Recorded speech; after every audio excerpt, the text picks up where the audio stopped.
पङ्कजवासिनि देवसुपूजित सद्गुणवर्षिणि शान्तियुते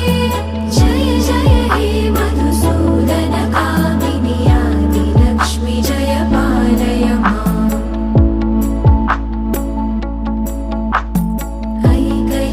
ऐकलिकल्मषनाशिनि कामिनि वैदिकरूपिणि वेदमये क्षीरसमुद्भव मङ्गलरूपिणि